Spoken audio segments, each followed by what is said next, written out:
बिस्मिल्लाहिर्रहमानिर्रहीम। स्टूडेंट, हमारा जो चैप्टर है वो इंडेक्स नंबर है। इंडेक्स नंबर से रिलेटेड हमने डिस्कस किया कि इसकी डेफिनेशंस क्या हैं। इनसे रिलेटेड अगर आपको प्रैक्टिकल क्वेश्चंस आ जाते हैं तो हमने कैसे करना है, और जब भी आप कोई भी टॉपिक कर रहे हो उसकी डेफिनेशंस होगी, उससे रिलेटेड एग्जांपल्स होगी, देन रियल लाइफ एग्जांपल्स होगी, उनकी टाइप्स होगी, काइंड्स होगी, लिमिटेशंस क्या है, पर्पस क्या है, यूजेस क्या है, वो आपको पता होना चाहिए।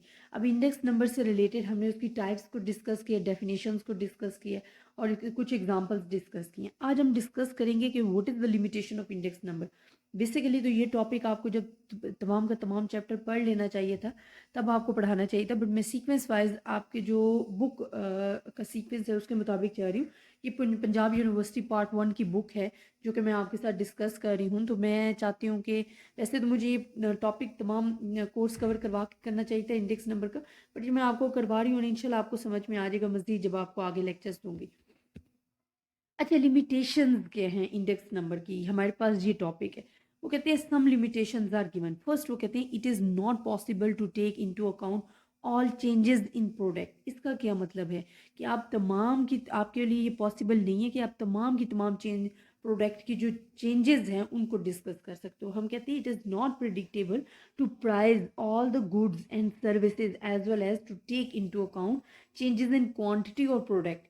स्टूडेंट, ये क्या होता है कि it is not possible to predictable, कि हमारे लिए उसको प्रिडिक्ट करना ही मुश्किल हो जाता है कि हम तमाम गुड्स और सर्विसेज को उनके अंदर जो चेंज आ रहा है प्रोडक्ट के अंदर वो डिस्कस करें। बिकॉज टाइम टू टाइम आपकी गुड्स और सर्विसेज हैं जो हैं वो आपकी चॉइसेस जो हैं चेंज होती रहती हैं।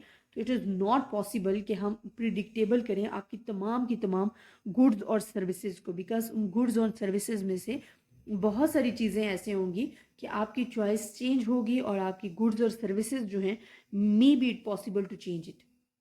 तो ये हमारे पास आ जाता है। तो हम कहते हैं it is not predictable to price all the goods and services as well as to take into account of changing in quantity और प्रोडक्ट। तो हमारे पास क्या आ जाता है कि it is not possible to take into account all the changes in product की, जो आपकी प्रोडक्ट्स है उसके जितनी भी गुड्स और सर्विसेज यूज़ हो रही हैं हमारे लिए पॉसिबल नहीं है कि हम ईच एंड एवरी थिंग को प्रिडिक्ट कर सकें। ठीक है, तो इट्स वेरी डिफिकल्ट टास्क। तो एक फर्स्ट लिमिटेशन तो ये होगी कि क्योंकि हम कहते हैं कि इंडेक्स नंबर में हम टाइम टू टाइम जितनी भी आपकी प्रोडक्ट और गुड सर्विसेज हैं उनकी चेंजिंग जो है वो मालूम कर रहे होते हैं।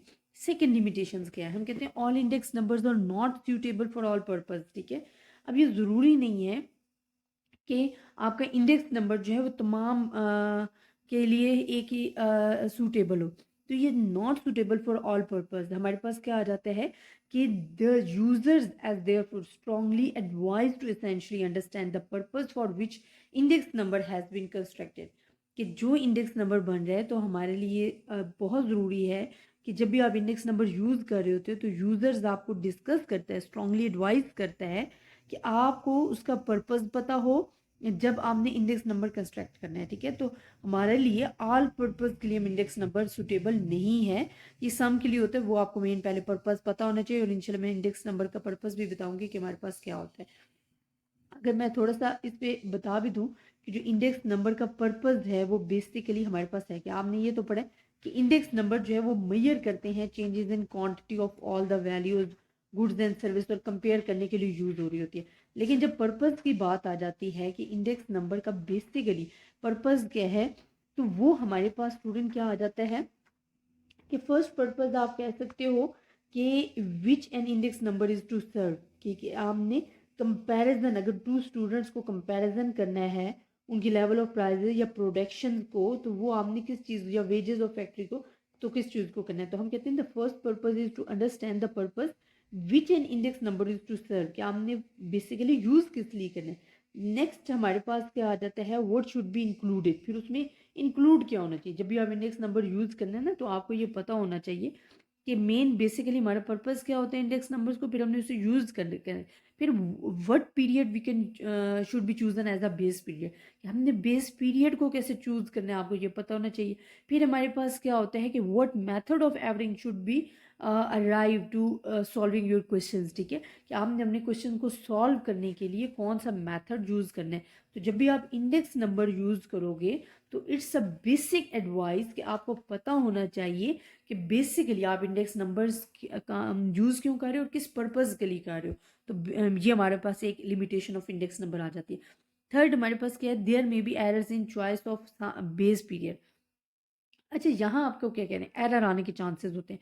एरर आने के चांसेस क्यों होते हैं स्टूडेंट? हम इंडेक्स नंबर जब कंस्ट्रक्ट करते हैं ना, तो वो बेस्ड कर रहा होता है सैम्पलिंग पे, ठीक है। और आपको पता है कि सैम्पलिंग में अगर एरर आ जाता है तो it's may be increase and creep their calculation and it's remain through all your calculation.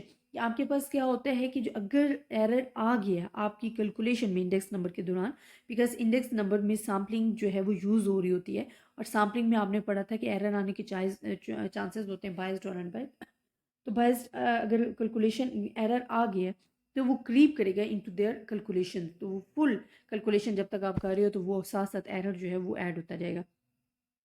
These are simply rough indications of relative changes, कि ये रफ कैलकुलेशंस होती हैं, ठीक है। ये श्योर नहीं होता, कंफर्म नहीं होता कि इट्स अ फिक्स्ड आंसर। तो ये रफ एक कैलकुलेशन होती हैं आपके जो भी आप चेंजिंग को मालूम कर रहे होते हैं। Different method of construction of index number give different result. अब बहुत सारे मेथड हैं इंडेक्स नंबर्स के जो कि आप पढ़ोगे, जिस तरह हमने टाइप्स ऑफ इंडेक्स नंबर पढ़ा कि सिंपल इंडेक्स नंबर है, कंपोजिट इंडेक्स नंबर है, फिर फर्दर उनकी टाइप्स हैं।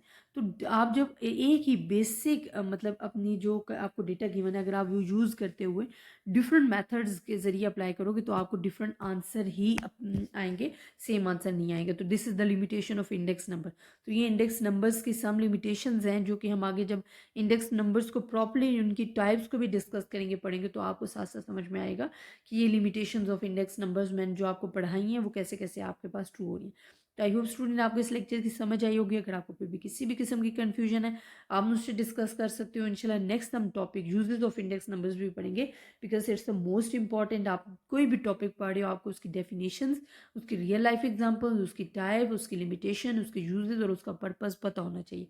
तो आई होप स्टूडेंट आपको ये लेक्चर समझ में आया होगा। अगर आपको फिर भी किसी भी किस्म की कन्फ्यूजन है आप मुझसे डिस्कस कर सकते हो। ज़्यादा से ज़्यादा स्टूडेंट्स के साथ भी शेयर कीजिएगा। अपनी दुआओं में याद रखिएगा। अल्लाह हाफिज़।